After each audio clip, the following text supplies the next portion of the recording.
Coucou tout le monde, du coup comme promis, petite vidéo sur le cœur. Bienvenue dans ce premier vlog tutoresque. On va faire le cœur, du coup moi je vais faire la vascularisation artérielle et le drainage veineux. Et moi, je vais vous parler de l'anatomie plus générale du cœur. Vous allez voir ça. Peins ta mère, peins ta mère. Le cœur est compris dans le médiastin, qui est en fait la partie entre les deux poumons. Et ce médiastin est séparé en plusieurs parties, et le cœur se trouve dans la partie la plus antérieure de ce médiastin, en avant de l'œsophage. Il est de forme pyramidale, avec la base qui est postérieure et la pointe qui est en avant, décalée vers la gauche. Et tout l'ensemble du cœur est contenu à l'intérieur d'un sac qu'on appelle le péricarde et qui a deux feuillets, un feuillet viscéral et un feuillet pariétal. Le feuillet viscéral tapisse directement le cœur et porte d'ailleurs un autre nom, l'épicarde, et le feuillet pariétal est en regard de l'extérieur vers les organes du médiastin. Le cœur, composé de 4 cavités, 2 qui contiennent le sang oxygéné et 2 qui contiennent le sang désoxygéné. Toute la partie droite du cœur, donc ça va être le sang désoxygéné, donc oreillette droite plus ventricule droit. Toute la partie gauche, donc oreillette gauche plus ventricule gauche, vont contenir la partie artérielle du cœur. Le sang qui revient du corps arrive par les deux veines caves crâniales et caudales au sein de l'oreillette droite. Donc l'oreillette droite collecte tout le sang désoxygéné du corps. Le sang désoxygéné va passer dans le ventricule droit et va être éjecté dans l'artère pulmonaire. C'est là où il va falloir faire attention avec les dénominations d'artères et veines. Donc quand on parle de la circulation générale, les artères contiennent le sang oxygéné et les veines contiennent le sang désoxygéné. Au niveau du système pulmonaire, c'est tout l'inverse. En fait, la définition d'une artère, c'est tout simplement que le sang s'éloigne du cœur, et la définition d'une veine, c'est le sang qui revient vers le cœur. Le sang va ensuite passer dans les poumons, dans les alvéoles pulmonaires, et va se faire réoxygéner et revenir dans l'oreillette gauche par les veines pulmonaires. Il y en a 4. Ces 4 veines pulmonaires viennent se jeter dans le cœur au niveau de l'oreillette gauche, qui est la partie plus postérieure du cœur. Le sang passera du coup ensuite vers le ventricule gauche, qui va ensuite jouer son rôle et éjecter le sang dans tout le corps entier. Il y a des orifices entre ces cavités, entre l'oreillette droite et le ventricule droit. On trouve la valve tricuspide qui s'appelle tricuspide parce qu'elle a 3 valvules, contrairement à son homologue contralatéral qui est la valve mitrale. Ensuite, il y a l'orifice pulmonaire. C'est l'orifice qui va séparer le ventricule droit de l'artère pulmonaire. Entre l'oreillette gauche et le ventricule gauche, on a la valve mitrale. Et entre le ventricule gauche et l'aorte, on trouve la valve aortique.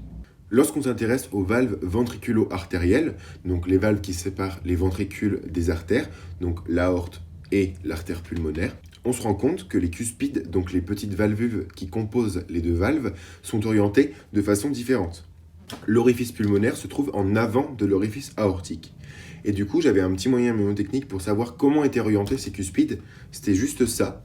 Et en fait, juste en retenant cette forme-là dans ma tête, je pouvais savoir comment est-ce qu'étaient les cuspides. Du coup, là, ça serait l'orifice pulmonaire, et là, ça serait l'orifice aortique. Donc, du coup, on se rend bien compte sur ce petit schéma-là qu'en fait, la valve pulmonaire, elle a un cuspide antérieur et 2 cuspides postérieurs, donc postéro-latéral et postéro-médial.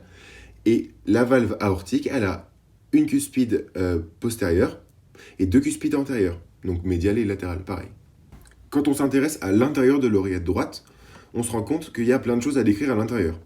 Déjà, à l'intérieur de cette oreillette, on peut dire qu'il y a 4 trous. Donc on a l'arrivée de la veine cave crâniale, l'arrivée de la veine cave caudale. Cet orifice, il est équipé d'une valvule, et cette valvule, donc la valvule d'Eustachi, elle va permettre d'éviter que le sang, une fois arrivé dans l'oreillette droite, il retombe dans la veine cave caudale. On a la valve tricuspide qui communique avec le ventricule droit et on a l'abouchement du sinus coronaire que Camille va décrire juste après qui permet de ramener le sang désoxygéné de la vascularisation intrinsèque du cœur. Cet orifice est d'ailleurs équipé d'une valvule lui aussi appelée la valvule de Tébézius.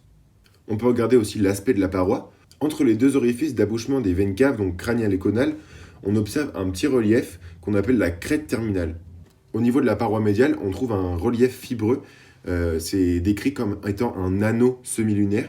C'est une communication interatriale qui permettait à l'âge fœtal de faire communiquer le cœur droit avec le cœur gauche, car les poumons, ils n'avaient pas encore leur rôle oxygénant, et donc du coup, le sang, il passait du cœur droit au cœur gauche librement. Et enfin, juste à côté de la valvule de Tébézius, on trouve un petit relief qui s'appelle le triangle de Corr, qui est l'empreinte laissée par le nœud atrioventriculaire. Si on s'intéresse maintenant à l'intérieur du ventricule droit, on trouve 4 piliers qui sont en fait les muscles qui vont se relier aux cordages qui vont gérer l'ouverture des valves. En parlant de ces cordages, on en trouve de plusieurs degrés selon où est-ce qu'ils se raccrochent sur la valvule. Un cordage est dit du premier degré lorsqu'il s'insère sur le bord ventriculaire de la valve, donc en fait sur l'endroit où la valve s'insère dans le ventricule. A l'inverse, un cordage est dit du troisième degré lorsqu'il se rattache au bord libre de la valve. Donc le bord libre de la valve, il est en fait rattaché seulement au cordage. Et un cordage du second degré, c'est entre les deux. Je vous laisse avec Camille pour la suite. Donc le cœur, il est vascularisé en diastole par 2 artères coronaires qu'on va décrire, on va décrire leurs branches, et tout ça et tout ça. Donc tout d'abord, il va donner l'artère coronaire droite. Elle a sa naissance qui est masquée par l'auricule droit. Elle va cheminer dans le sillon atrioventriculaire droit et elle a un trajet très sinueux afin d'avoir de la marge de longueur quand le cœur va se relaxer.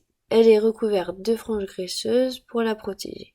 Elle va donner plusieurs artères. Tout d'abord, elle va donner des artères de vieux sens qui vont aller vasculariser la paroi des gros vaisseaux, c'est-à-dire la paroi de l'aorte et la paroi de l'artère pulmonaire.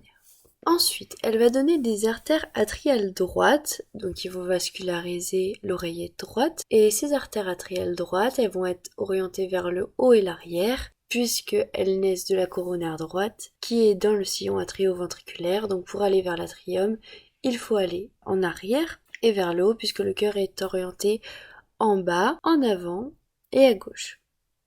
Donc on pourrait dire qu'elles vont vers le haut, l'arrière et la droite.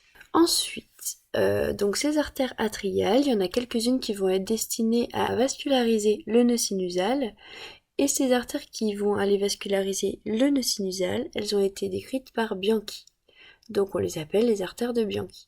Et puis, la coronaire droite, elle va également donner des artères ventriculaires droites qui vont vasculariser la paroi du ventricule droit. La partie postérieure de l'artère coronaire droite, elle va donner l'artère interventriculaire postérieure.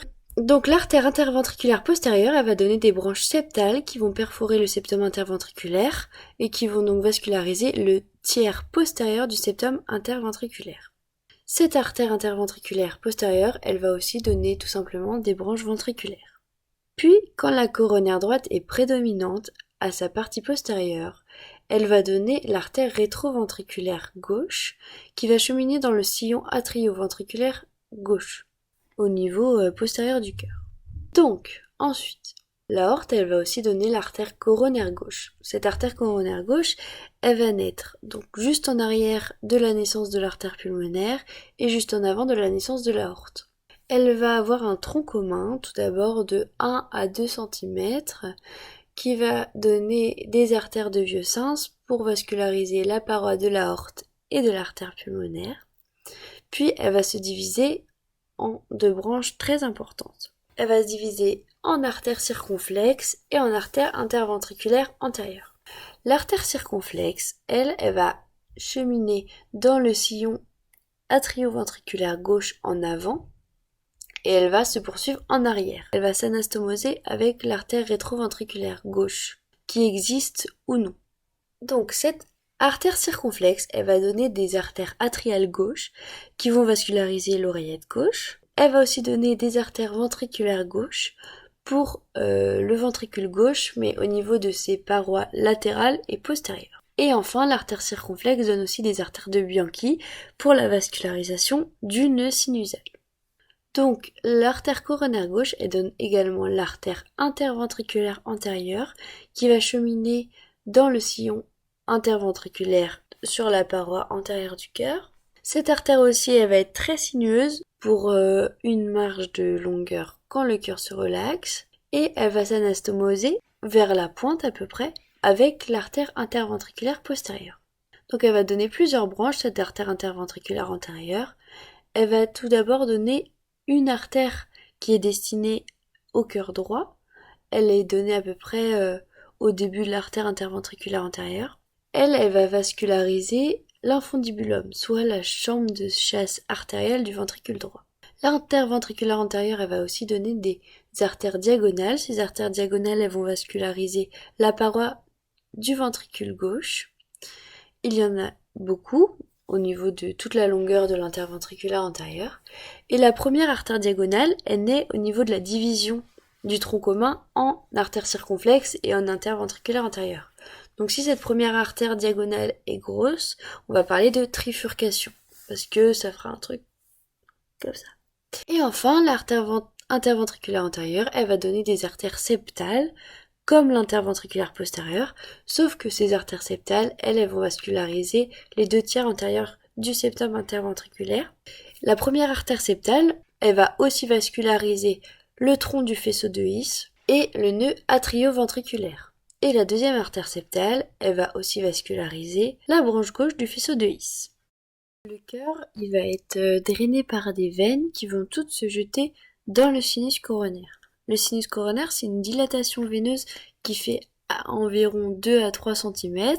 C'est à la paroi postérieure de l'atrium gauche. Et ce sinus coronaire, comme il transporte du sang veineux, il va se jeter dans l'atrium droit qui lui contient tout le sang veineux. Donc, le sinus coronaire, il va recevoir le sang veineux de la petite veine coronaire. La petite veine coronaire, elle va longer l'artère coronaire droite et son sang, il va circuler dans le même sens, dans le sillon atrioventriculaire droit, jusqu'à sa face postérieure pour aller au niveau du sinus coronaire à la face postérieure du cœur. Il va aussi recevoir le sang veineux de la grande veine coronaire. La grande veine coronaire, elle va cheminer dans le sillon interventriculaire au niveau de la paroi antérieure du cœur.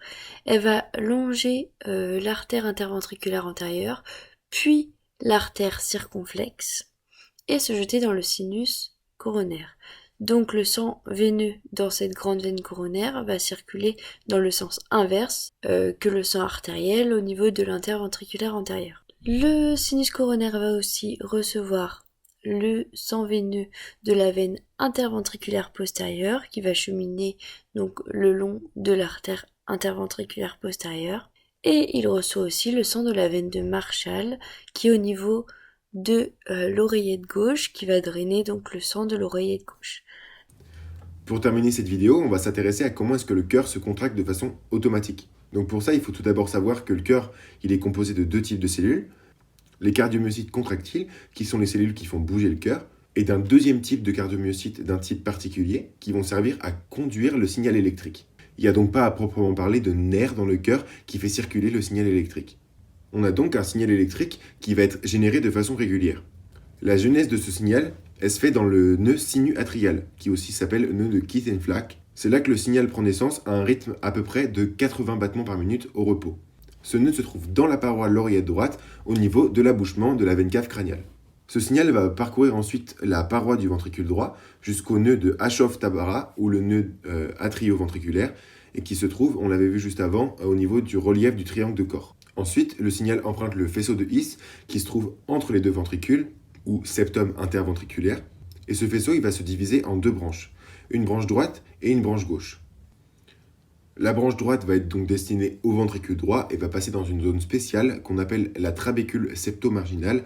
Et c'est en fait un bout de tissu en forme de pont qui va relier les parois du ventricule droit d'une part à l'autre. La branche gauche, quant à elle, elle est destinée au ventricule gauche et elle va se diviser en énormément de branches qui vont pénétrer à l'intérieur du myocarde, d'extérieur en intérieur, et qui vont finir en réseau sous-endocardique qui vont venir tapisser l'endocarde. Et ce réseau sous-endocardique, il a été décrit par Purkinje, du coup on peut l'appeler réseau de Purkinje.